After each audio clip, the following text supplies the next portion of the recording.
Hi, my friend, it's Pat Sloan here for my daily video. Today is BF Day. Got my calendar and it has a little heart, and BF Day is Best Friends Day.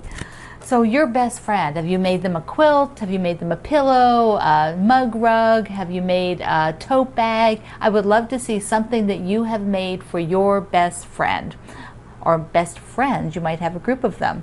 This weekend on Saturday, my friend group, a local friend group, we're all getting together. A couple of our BFs are moving away, so this will be our last chance to see them before they fly away to other states to live.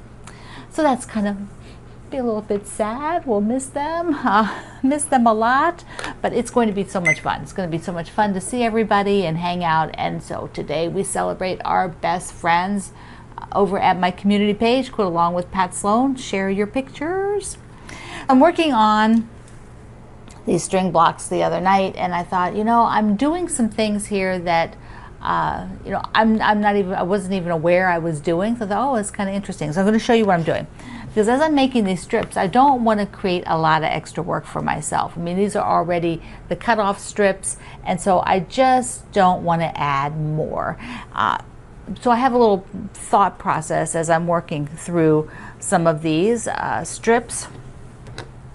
So I have just a strip that might be just a little extra bit on the end like this, and that is short. It's not you know, it's really close to the edge, and if I press the seam allowance, see, there's even like I still have like a little tail thing in there under there. See, it's not, I didn't trim that off flat, but if I press the seam allowance towards the end, well then, depending on what's going on, I could sort of end up sewing that into a seam again, and I don't want to do that.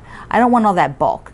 So instead, when I have these short ends, I want to be sure that my seam allowance is pressed towards the longer piece so that I don't catch it up when I'm sewing it into the next stuff. This one is just a regular pieces. They're pretty much the same width, so I don't have to do a whole lot with them. Here is another unit where I do have a short piece on this side, and I have pressed it towards the longer piece. And then you can see I'm not even. This is wider. This piece, this bigger piece here, is wider than the end one. And I just put it on. I didn't worry about it. I didn't go and trim it yet or think about it. So I could do two things. I could trim these two sides straight before I start working on them, or I could just sew this even side to the light colored fabric without trimming it, and then trim the uneven side afterwards. So in some ways, to me, that saves a step because I'm not constantly stopping to trim everything.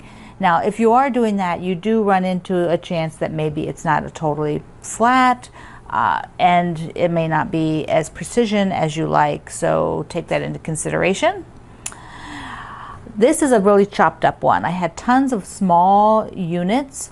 Like even here, there are two tiny units to make the longer small unit, and they're not even at all.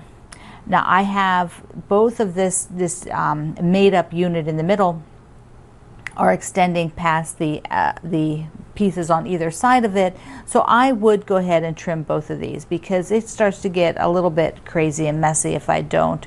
And you know, I want to be sure that the patchwork is accurate and flat as I start getting to it, you know, start sewing them.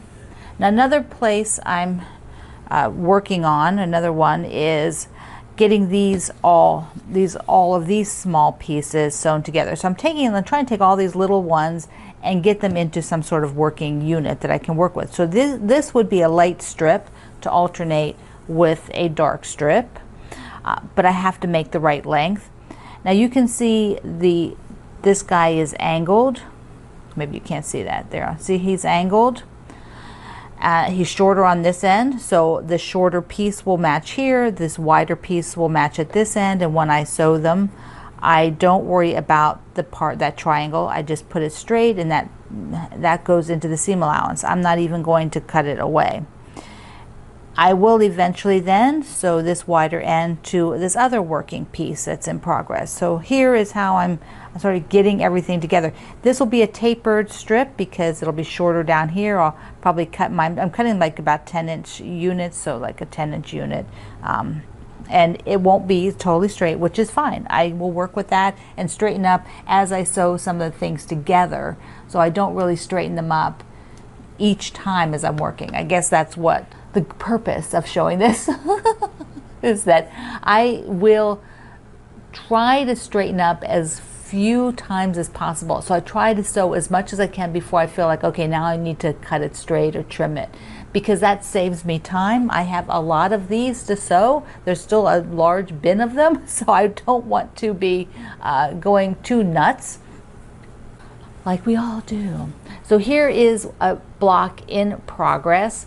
I've got this, you make 2 squares via the old school block of the month pattern that I'll link you to down below. These are ready to sew together. I had its companion is up on the wall with the other ones, but I do have a tip for pressing. So let me show you that. When pressing these, there is one side that often won't have any piecing in it. So I want that to be the side that it comes towards. Same over here. There's not any seams in here, versus if I was pressing from this side, I have all of these seams, so it's a little bit more challenging to press it. So I like to do it from the smooth side, where they're the no seam side. You'll also notice that because of the way these blocks are, and I'm not being super precise because I'm going to trim them later, the triangle underneath was a little bit bigger, so I just had a little bit of it extra hanging out, which will not hurt anything. That will just be in the seam allowance. So these two will be pressed this way to create the block. And there you can see what I did on its companion. You know, you get 2 at a time, and this will be the next one. So I'm very, very excited to get more of these done, since I have got more reds and some pinks in the scraps. I can keep working on this size, and I think I'm going to end up setting those side by side. I think that's how it's going to work. It's time for the next stop. I'm going to be so sad when the book tour is done. It has been so much fun to connect with all of my friends that are on the tour and be able to show them to you.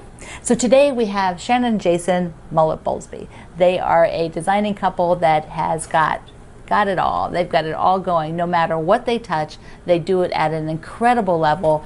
And it is so inspiring to see their work. I feel so lucky to be in this industry where I get to meet people like them. I first met them though, or first got to know their work, really, stalk their work, was with crochet, because they are crochet artists as well. And I'm a baby crocheter, but that doesn't mean I don't like to go and look at, gorgeous things that I don't know that I'd ever make, but they are just beautiful. So I like to stalk crochet people, and it's just a lot of fun. And when I saw their crochet work, I just loved a couple of the pieces. I'm like, oh, if I could get to that level. But then I saw that they were working with Orifil thread, and that's who I work with too, and I was so excited to say, well, okay, let me see what else they do. And they are great photographers. They do video. Everything is done at such a beautiful level. They are real artists, and I just am so happy to see what they're doing with Project in My Book, because it's a little bit different, and it ties into what we were just talking about earlier in the video. They do a lot of improvisational work, which I love. You may have taken classes with them. They teach a lot on the road, and they also started doing virtual classes, so you may have done one or the other. And their newest pattern is called Colors of My Pride, and that is with improvisational, so you can see how they bring that element into their work. Now, over the years, they have done all kinds of work. I call it work with thread. So it's like yarns, threads, thicknesses of threads. So their new passion, not new, but their passion has been for a while to do boro and sashiko stitching. and they have a brand new book on this, which looks amazing. And what I love is when they show pictures like this of their process of how they work. I find that really inspiring to look at how somebody else's work is done, how they sort of think through the process, and it just looks like an incredible book. That stitching, oh my goodness, look at these pieces. They are just incredible. There you go. You have to go over and see what they did with these this improvisational stitching in patchwork for one of my projects. I'm not going to show it to you here. You gotta go check it out at their website. Oh, and I asked them, how did they get the name Shiba Guys? Because I'm sure they're asked by everybody. It's a very unique name. Well, these fellas are the reason why. They're Shiba dogs. They have just gorgeous animals, and one time they told me they were out walking the dogs in their community and somebody yelled over to them, "Hey, Shiba Guys," and so that name stuck with them, and I just love it. Okay, you're going to go over and see what Shannon and Jason created today.